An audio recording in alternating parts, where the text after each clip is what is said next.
My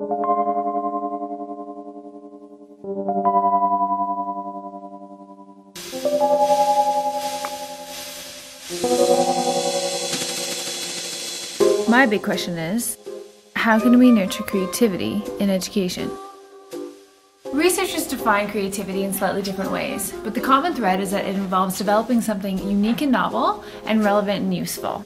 The process of having original ideas that have value. It's arguably now more important than ever that we determine how to best foster creative capacities, not squash them. We need unique, novel, relevant, useful solutions to address problems and to capitalize on opportunities moving forward.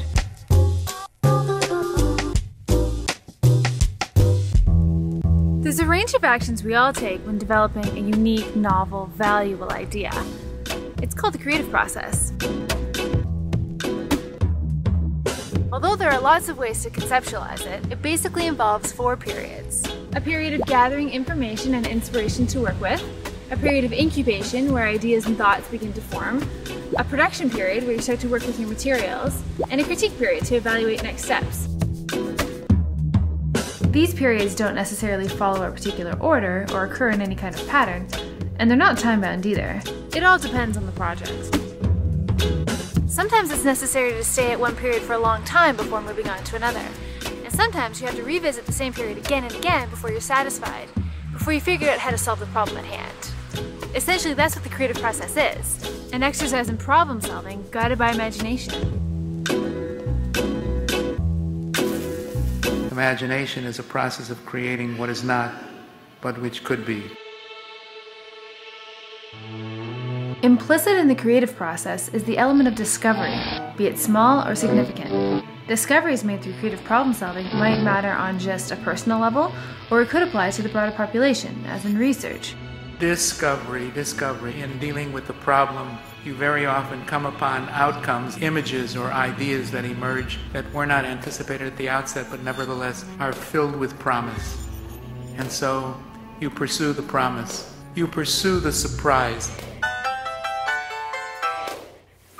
In the 1960s, Bruner developed his theory of discovery learning, which said that learning was more memorable and effective when someone could come to conclusions on their own, rather than by just being told directly. Though there are many variations in practice, ultimately the intention is to have students actively engaged in their learning, rather than be relegated as passive recipients of knowledge. Learning is more enjoyable and meaningful this way. Brazilian educator Paulo Freire advocated for this approach as well. He said, whereas banking or passive education anesthetizes and inhibits creative power, problem-posing education, where the outcome isn't known or anticipated, strives for the emergence of consciousness and critical intervention in reality. If I think about what have I learned in my life, it's from my own projects, not from formal learning. Learning's a byproduct, and that's really the best way for children to learn. It's not just a theory or an idea. We now have scientific evidence that learning through discovery really works. fMRI showed that we receive some of our highest dopamine doses during the discovery phase of learning. The exact aha moment has a chemical analog. You get surprised, you get a little jolt to your learning center so you'll remember what surprised you. So to simplify, we like learning, we like surprises, and we really like learning that surprises us.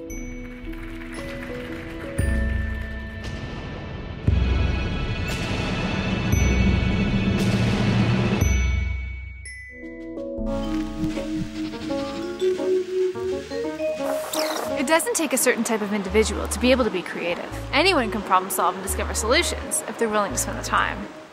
Creativity is an operational idea.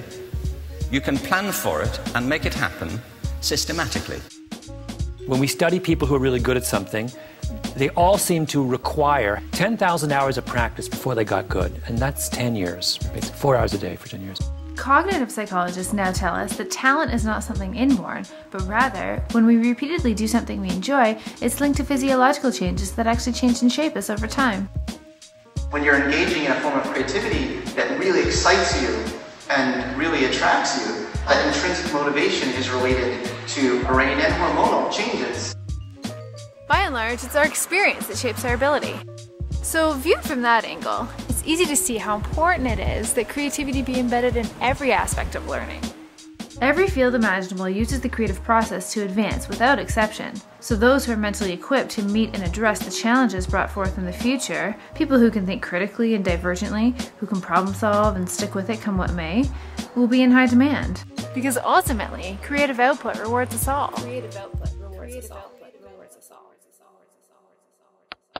You know, most of the jobs in the world today didn't exist 50 years ago. So what we really need to teach kids to do is how to learn and how to have a passion for learning new things.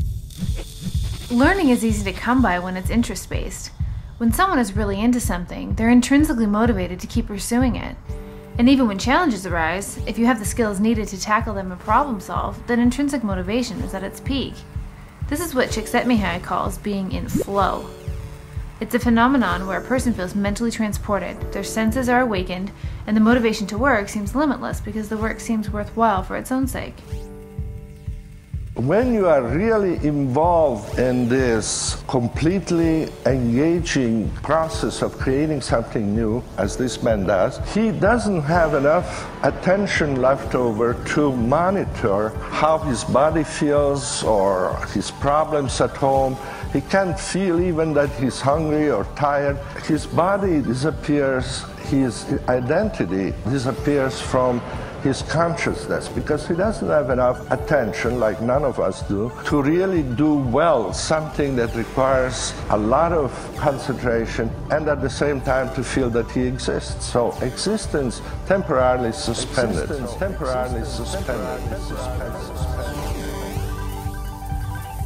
In flow, engagement is not just a given, it's practically unbreakable. Now imagine if education looked like this all the time. The secret to high performance isn't rewards and punishments, but that unseen intrinsic drive, the drive to do things for their own sake because they matter. Those if-then rewards often destroy creativity. A task needs to be challenging for flow to take place. Passive regurgitation and activities that follow a formula don't activate the mind enough. You know, recipes are excellent tools for teaching skills, and they form a great context for that, but they're limited in their ability to promote innovation except when you're forced to deviate. Bloom's taxonomy classifies thinking skills from lowest and simplest to highest and most complex. And when it was recently revised, creativity was granted a spot at the top of the list because it takes all of these other ways of thinking to produce something new and useful. Creativity is incredibly mentally comprehensive, and yet, every education system on Earth has the same hierarchy of subjects. At the top are mathematics and languages, then the humanities, and at the bottom are the arts. We need to radically rethink our view of intelligence. It's diverse. We think about the world in all the ways that we experience it. We think visually, we think in sound, we think kinesthetically, we think in abstract terms, we think in movement. Learning through creativity caters to visual and kinesthetic learners, offering them another realm to explore and communicate what they know. And it's always individualized because everyone thinks differently and will produce something unique that only they could produce. Human life thrives on diversity, and our education systems are modeled on the principle of conformity. The arts teach children that problems can have more than one solution, and that questions can have more than one answer. There's so much that we teach in school which is essentially convergent in character, where there is a right answer. Life is not that way. The great goal of any education system, ideally, is that we come to an understanding of ourselves, individually and communally. Maslow's hierarchy of needs illustrates how human needs are ordered and dependent on each other. It shows that once our physiological and emotional needs are met, the height of all needs is self-actualization, to know who we are and be all we can be. Self-actualized people are complete, satisfied people, and one way we achieve this is through creativity.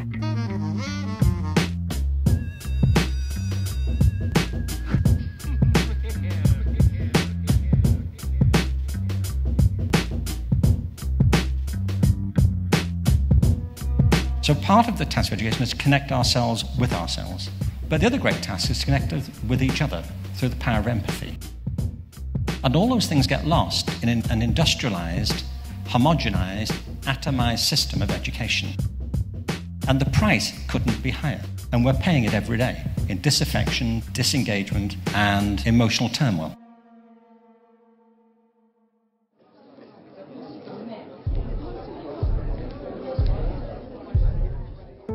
For all these reasons, it's very understandable why Eisner believes the goal of education should be to produce artists, people who do whatever they do very well for the love of it. In the end, the aim of education can be thought of as the creation of artists. Not artists as painters necessarily, but artists as you fill in the box. And why Sir Ken Robinson says, creativity now is as important in education as literacy, and we should treat it with the same status. And why Green says, I believe that if you can encourage imagination, a lot of children would do better. And why Csikszentmihalyi says, Art should be a revitalizing part of everyday life for everyone, something that leads us to a better world. And yet for most students, their schooling experience is still so far from this. The studies, which have looked at 300,000 American school children over a 35-year period, have found that since 1990, creative thinking skills have been in sharp decline. Our education system has mined our minds in the way that we've strip-mined the earth for a particular commodity. And for the future, it won't serve us. What worries me about schools is boring, it's dull. School is a habit training mechanism. I think school is absolutely devastating to the culture. School is not just like prison, it is prison. The worst kind of education is the most popular.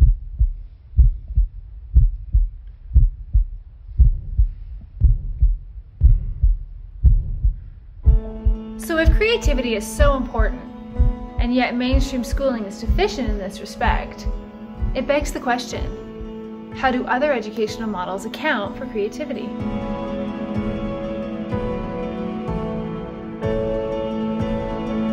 We have to rethink the fundamental principles on which we're educating our children. The only way we'll do it is by seeing our creative capacities for the richness they are, and seeing our children for the hope that they are.